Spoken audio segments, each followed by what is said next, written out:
dhugaa jirtu ka'een dubbadhee ifa baasa hundeen sochoosutti qool irraa raasa warri maqaa oromoo balleessuuf dhamaatu soomni kee qabameera kana booda ifan baatu oromoon saba akkasii oromoon saba akkanaa waan hin taane marquudha maal dubbattu jaran oromoon godaane dhufe lakkiin tokko godaantuuti isin tokko godaane dhufe gara bahar gamaati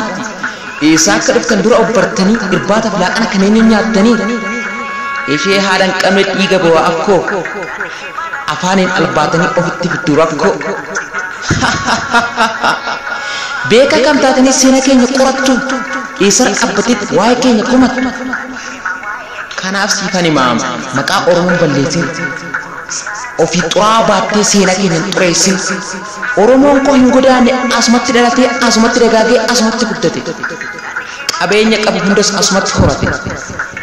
ilmaan miliyoona kanas asumatti dhalfate oromoon koo hin qabu takkaa seenaa fuffisaa jecha xiqqoo kanaan diina koo salphisa galatooma